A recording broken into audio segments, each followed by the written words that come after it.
आदर और सम्मान के योग्य मेरे नौजवान साथी, छत्तीस बिरादरी के मेरे नौजवान साथी, जो आज तूफान और बारिश के बाद भी सब कुछ छोड़ के, घर का काम छोड़ के आज यहाँ भगवान परशुराम जी की जयंती में शोभा यात्रा करने आए हैं। सबसे पहले आप सबके लिए आप सबको मैं बहुत बहुत धन्यवाद करता हूँ। बोलता हूँ आप खुद के लिए तालियां बजाइए।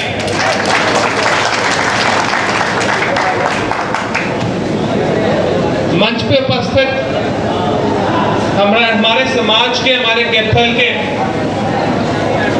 अनेक साथी, हमारे सबसे पहले रोहतक से आए हुए हमारे नवीन जी, उनका हमें धन्यवाद करता हूँ। बहुत दिल की बात कही उन्होंने, सारे युवाओं से जुड़े हो। दूसरा में रवि भाई, अभी कहाँ गया? दूसरा मेरा रवि भाई, जिसने इतनी मेहनत इतने सालों से करी है हमारे सारे समाज, छत्तीस बिरादरी को जोड़ने के लिए, भगवान परशुराम जी की बताए गए रास्ते पे हमारे नौजवानों को चलाने के लिए मैं आपका भी बहुत बहुत धन्यवाद करता हूँ। फिर हमारे सारे समाज के अनेक साथी, पीएल भारद्वाज जी, सुशीला शर्मा जी, जयपाल जी, अशोक जी, संदीप जी, काफी अनेक साथी, मोहन जी, सतपाल जी, सबके मैं अभी नाम नहीं ले रहा क्योंकि मैं जानता हूं हमारे सारे नौजवान साथी इंतजार कर रहे हैं हम शोभा यात्रा पे कब निकलेंगे। आप सबका भी मैं धन्यवाद करता हूं। भगवान परशुराम जी विष्णु जी के छठे अवतार थे, लेकिन जो लड़ाई उन्होंने आम आदमी के लिए लड़ी, उन्होंने दुकानदार के लिए लड़ी, किसान के लिए लड़ी, वो एक न्याय की लड़ाई थी। उन्होंने कभी जाति नहीं देखी, उन्होंने न्याय ये नहीं देखा कौन ब्राह्मण समाज से है, कौन वैश्य, कौन दलित समाज से। उन्होंने ये देखा ये कौन से राजा महाराजा, कौन से ये पूंजीपति है जिन्होंने सारी की सारी ताकत, सारा का सारा पैसा अपने खुद के जेब में डाल लिया और आम आदमी छत्तीस बिरादरी के साथ नहीं बांटते, और उनके खिलाफ एक लड़ाई लड़ी। सबसे पहले शब्दों के साथ, हिंसा पहला निर्णय नहीं होता, सबसे पहले शब्दों के साथ लड़ाई लड़ी। और जब शब्दों से वो नहीं माने, जब समाज की बात से वो नहीं माने, तब उन्होंने अपने हथियार उठाए और समाज को इकट्ठा करके इन पूंजीपतियों के खिलाफ लड़ाई लड़ी। उन्हीं के चरणों पे चलते हुए आज हमें वो लड़ाई एक बार फिर से लड़नी है। मेरे नौजवान साथियों को वो लड़ाई एक बार फिर से लड़नी है। जैसे नवीन जी ने बोला, अगर हम छत्तीस बिरादरी इकट्ठा ना होकर अपने भविष्य के लिए लड़ाई नहीं लड़ेंगे तो कोई और हमारे लिए लड़ाई नहीं लड़ने वाला। आज के दिन जैसे भगवान परशुराम जी जब पहली बार अवतार के रूप में आए, आज के दिन भी सारा का सारा पैसा, सारा रोजगार, राजनीति सब उन गिने चुने पूंजीपतियों के हाथ में आ चली गई है। आम आदमी के पास तो कोई राजनीतिक ताकत, सामाजिक ताकत, आर्थिक ताकत बची ही नहीं। आज के दिन आप अपने खुद के साथियों से बैठो, कहां रोजगार बचा है? कोई रोजगार नहीं बचा, पैसे कैसे कमाएंगे? हमें छत्तीस बिरादरी समाज को जोड़ के ये लड़ाई लड़नी है इन पूंजीपतियों के खिलाफ, समाज के लिए। जब तक ये पूंजीपति सारा का सारा पैसा जब्त करके अपने जेबों में रखते रहेंगे, हमारा भविष्य कोई नहीं बचेगा। जब हम जुड़ेंगे, भगवान परशुराम के बताए गए रास्ते पे चलेंगे और अपने हक की लड़ाई, अपने समाज की लड़ाई लड़ेंगे। इस शोभा यात्रा से साथ शुरुआत करके हर एक जिले, हर एक ब्लॉक, हर एक गांव में जब हम अपनी आवाज उठाएंगे कि ये भारत, ये हरियाणा, ये कपिस्थल की तपभूमि हमारी, आपकी और मेरी है। किसी गुजरात में बैठे पूंजीपति, किसी महाराष्ट्र में बैठे पूंजीपति की नहीं। जब तक हम छत्तीस बिरादरी के इकट्ठा नहीं करेंगे तब तक हम आगे नहीं बढ़ पाएंगे। ये पूंजीपति हमें तोड़ना चाहते हैं, हमें जात के नाम पे, हमें धर्म के नाम पे तोड़ना चाहते हैं। लेकिन मैं जानता हूं अगर ये पूंजीपति ना होते तो आज के दिन भारत की आर्मी, भारत की नेवी, भारत की एयरफोर्स में जो हमारे नौजवान यहाँ खड़े हुए लड़ाई लड़ना चाहते, वो वहां काम कर रहे होते, हमारे भारत की सुरक्षा कर रहे होते। लेकिन ये पूंजीपति तो चाहते हैं कि हमारे नौजवानों को गलती से पैसे ना मिल जाए। वो तो बोलते हैं हम तो फ्रांस से, अमेरिका से करोड़ों करोड़ों रुपए खर्च के उनसे प्लेन खरीदेंगे हमारे नौजवान को, जो बेलगांव में, जो कश्मीर में, जो पंजाब में, जो अरुणाचल में, जो सिक्किम में, जो यूपी में, जो बिहार में खड़े होके हमारी भारत की रक्षा कर सकता था, उसको तो हम रोजगार नहीं देंगे। बड़ी पूंजीपतियों का पेट भरने के लिए, उनके जेब भरने के लिए महंगी महंगी चीजें खरीदते रहेंगे।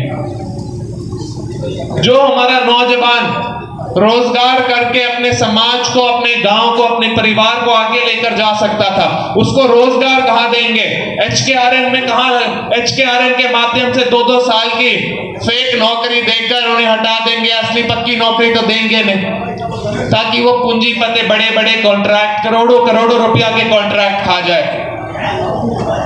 क्योंकि ये पूंजीपति वही पूंजीपति है, वैसे ही राजाओं महाराजाओं जैसे हैं जिनके खिलाफ हमारे भगवान परशुराम जी ने लड़ा था। और अब हमारा मौका आ गया मेरे नौजवानों, हमें भी इस पूंजीपतियों के खिलाफ लड़ाई लड़नी ही पड़ेगी। तो मेरे साथ जुड़ो, 36 बिरादरी को एक करो, और ये हम अपनी लड़ाई अपने हक के लिए, अपने भविष्य के लिए, अपने रोजगार के लिए लड़ना शुरू करेंगे। और ये हमारी आज शोभा यात्रा से हम शुरू करेंगे। आप सबको मैं बहुत बहुत शुभकामनाएं देता हूं। मैं जानता हूं जो आप सबकी आंखों में मुझे वो आग दिखती है, उसी आग की वजह से हरियाणा का लड़का, कैथल का लड़का, भारत का लड़का आगे जा पाएगा। बहुत बहुत धन्यवाद आप सबका। भारत माता की जय, भगवान परशुराम की जय। धन्यवाद। राम राम भाई सारा ने। अरे राम राम तकड़ी ले लो, एक बार खड़े हो जाओ तो मेरे ख्याल माल का समान रहे हो, सारे खड़े हो जाओ भाई एक बार, और दोनों हाथ ऊपर उठा लो, जिसका हाथ है वे उठा लियो भाई। बोलो शंकर भगवान की, बोलो भगवान परशुराम की, बोलो बजरंग बली की। यहाँ मंच पे बैठे विधायक जी, 1200 स्टेशन के प्रधान में बैठ जाइए आप। भाई भाषण वगैरह तो गड़ा देना आता नहीं है उन्हें, बाकी आज भोलेनाथ भी तार पे पूरा मेहरबान हो रहा है कि भगवान परशुराम की शोभ यात्रा में इतना बढ़िया मौसम के होया करे भाई। आग पड़ा करे, आग में चलना पड़ा है, बेरा हुआ ना तुमने। तो जो आज जो मौसम हो रहा है, एक बार भोलेनाथ के नाम की भी ताली बजा दो। अरे रवि भाई इधर है भाई, इस भाई के नाम की एक बार ताली बजाओ, बड़ी मेहनत करिए पूरी टीम के लिए।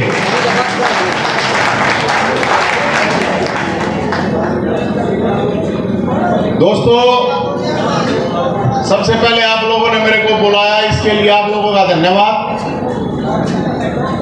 पहले भी आए हैं और रवि भाई ने ऑर्गेनाइज करा है, क्योंकि नवीन साइंद ने बुलाने के लिए बड़ी हिम्मत सी है, बड़ा जगरा चाहिए। आते तो नेता हुए नाट जहां हम नहीं आते वो आवा है। मैं मोटी मोटी बात 2-4 कहूंगा, मेरे नौजवान साथी बैठे हैं सारे आड़े, और आप लोगों ने संभाला ना पूरा का पूरा सिस्टम। भगवान परशुराम का मतलब है न्याय का देवता, न्याय का देवता। और अभी आप लोगों ने सुना होगा 2 दिन हम तो 5 साल तक 18 इंच परसेंट है। 2-4 दिन पहले मुख्यमंत्री साहब बिनुका न्याय के खिलाफ फरसा खाना चाहिए, सुनी थी तुमने? सुनी थी ना? तो ये जो फरसा है ना, यो न्याय के खिलाफ है। और साथियों, वो अन्याय कितना भी होता हो, किसी भी समाज के साथ होता हो, भगवान परशुराम किसी एक बरादरी के नहीं है। वो भगवान परशुराम जिसने श्री राम जी को धनुष बाण दिया, श्री कृष्ण जी को सुदर्शन चक्र दिया, जो बोलेंगे सबसे बड़े भगत थे, वो भगवान परशुराम। हम एक दिन अड़ा के मना लेंगे, जय हो भगवान परशुराम की जय बोल देंगे, उसका बात नहीं बढ़ेगी भाई। आपको ये सोचना पड़ेगा 365 दिन कि आपको न्याय की लड़ाई लड़नी है। किसी गरीब मुर्गे कमजोर आदमी को कोई सतावा है तो आपको खड़ा होना चाहिए। आपको अपने समाज की या 36 बरादरी या किसी भी भाई के साथ गलत है, उसकी अगर आप आवाज उठाते हैं तो ही आप असली भोले के भगत और भगवान परशुराम के चिल्ले हो भाई। गलत बात नहीं है। यो संदीप की ठाणा है भाई, इसने गाने गाए थे जब सरकार के अल्लाह युद्ध चला था, और जब हमने फरसे ठाए थे वो तो गाड़ियां बजाड़ियां डरे हैं, लेकिन जब सरकार के शामिल हो गए बोलना पड़ा है और गाना पड़ा है, बहुत बड़ी बात है मेरे भाई। तो मैं कहता वाला ने घड़ी तब कहता नहीं, मैं तो इतनी जरूर दूंगा अगर भाई 36 बरादरी के भाईचारे के साथ मिलकर आवाज उठाओ, नशे से, अपराध से, अपराधियों से और नेताओं से दूर रहो। आंसू क्या नहीं हो, आंसू की बात ना है। मैं एक सामान्य घर का बड़ा मैं जहाँ था शिक्षा का हूँ, मैंने 20 साल खराब करे इस चीज में, जहां था तक हूँ। विधायक जी अड़ा बैठे कदे नहीं सोच जाओ मेरे बारे में, आपके बारे में नहीं कह रहा हूँ मैं सभी नेताओं की कह रहा हूँ। आम घर के बड़ा कान है, अगर एक्स्ट्रा पैसा है, एक्स्ट्रा टाइम है तो पैसे रखे खा लियो भाई, नहीं तो कोई जरूरत नहीं है। अपना पढ़ा करो, लिखा करो, अपने खाया करो, कमाया करो। इसलिए मैं ये रिक्वेस्ट आप लोगों को कर रहा हूं कि नशे और अपराध के साथ साथ ये राजनीति भी बहुत खतरनाक है। अगर एक्स्ट्रा टाइम है, एक्स्ट्रा पैसा है तो बेशक भाई, नहीं तो कति दूर रही हो। मैं करता बताऊं, ये 20 साल में 1 दर्जन केस भुगतने लग रहा हूं, जेल भी भुगत ली, सब कुछ, क्योंकि सामान्य घर के बालक है और स्वाभिमानी है। हम चाहे किसी चाहे बोल नहीं सकते झूठी। इसलिए जिंदगी मान सम्मान और स्वाभिमान से जीना सीखो मेरे नौजवान साथियों। इसलिए आपको बता रहा हूं, गलत बातें नहीं कहो, हाँ ना तो बता दो, सही बात कहूं ना तो क्या होगा 10 साल फलाने नेता है पक्ष बाजोगे, वो फिर दूसरी पार्टी में शिफ्ट हो जा, फिर उसके अलावा प्रेरणा बाजोगे, फिर वो प्रेरणा शिफ्ट हो जा, वो अपना मौज मारा थारी स्थिति कर देगा। तो इसलिए इस बात का भी मेरे भाइयों ध्यान रखना। और मैं 11 तारीख का न्योता दूं, बराबर 11 बजे रविवार को आप लोग पहले भी पूरी ताकत से पहुंचे थे, पर्चे ले लेंगे, पर्चे जिस दौरान नहीं होंगे हम देंगे। वो इसलिए किसी गर्दन काटने के लिए नहीं, गर्दन बचाने के लिए। और 36 बरादरी का भाईचारा पहुंचेगा मेरे भाइयों, आप लोग भी सारे के सारे पहुंचियो। और एक सामाजिक रूप से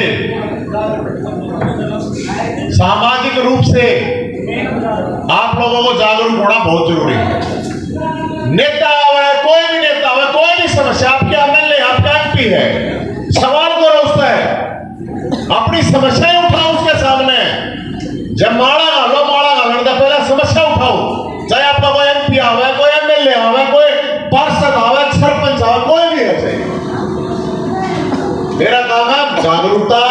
और चाहे भगत सिंह था भाई, चाहे चंद्रशेखर आजाद था, चाहे मंगल पांडे, चाहे सुभाष चंद्र बोस, चाहे उधम सिंह, कोई भी था, वो इस देश के लिए बलिदान दे गए हैं। जब जागा आजाद हुए हैं और अभी पहलगाम में हमला हुआ है, हमारे निर्दोष लोगों की हत्या कर दी गई। नियत थे आदमी को मारना, निर्दोष को मारना तो कायर का काम होता है। तो मैं आप लोगों से ये भी समर्थन लूंगा, आज भाई हमें अपने देश की सेना के साथ बिल्कुल तैयार खड़े हो भाई। दोनों 18 बताओ, दोनों 18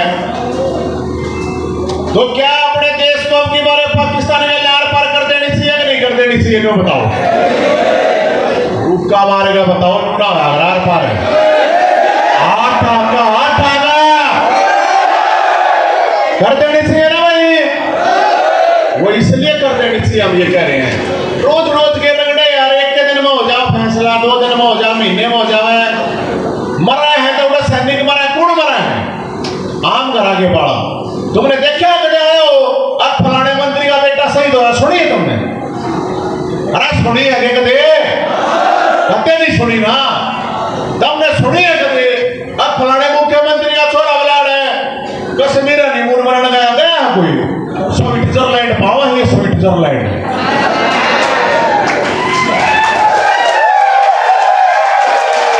कोई इंग्लैंड पावागा, कोई ऑस्ट्रेलिया जाओगा। ये कश्मीर में हमारे तेरे विमान बनाने जाओगे, मून पे पाओगे, अन्नी उड़े रह जाएगा, कुछ नहीं पाओ भाई। कौन मरे हैं? आम करागे बाड़गे, ये कौन मरे हैं? आम करागे। तो इसलिए एक मैं आपसे और समर्थन चाहूंगा भाई। सबसे पहला मैं कहूं, जब ये युद्ध होना हम बचावा होना चाहिए। ये क्यों होना चाहिए? इसलिए आजकल की जो जनरेशन है ना, वो बहुत सी जनरेशन छपरी जनरेशन हो रही है। छतरी चाहिए यार, छतरी देश ने गलत बात तो नहीं है ना। ये रियल चाहिए, रियल होनी चाहिए, नहीं होनी चाहिए भाई। इसलिए कहूं, अगर भाई इस देश की सरकार का मोदी साहब है भाई, हमें नवीन जैन सबसे पहला जाना चाहे है उनका बॉर्डर पे चाहे मेरा फौजिया ने रोटियां ने तो पकड़ा दूं, हमें दे देश को जाना चाहिए ना भाई। तो मैं ये कहना चाहूँ, इस देश के सारे MP MLA सभी पार्टियों में इनकी अब की बार ड्यूटी लागनी चाहिए। 1 महीना कश्मीर में सारा ही लागनी चाहिए कि नहीं लागनी चाहिए? तो इसलिए आप सब साथियों में मेरी ये रिक्वेस्ट है, जागरूक रहो, मान सम्मान स्वाभिमान रखो। अरे भाई आपको इतना बढ़िया मौसम हो रहा है, जो लोग है तो भाई आया मौसम खराब हो रहा है, इसने खराब ना गया रखा, इसने बढ़िया गया खराब तो वो 45 डिग्री तापमान और जब चलना पड़ रहा हो। ये जींद में गया था मैं 3 घंटे हटा दिया काम में, वो है खराब। जो का इतना बढ़िया मौसम है तो शुक्रिया करो। और मेरे भाइयों, कभी भी रोते खाओ जाओ अपने भाइयों के लिए 24 घंटे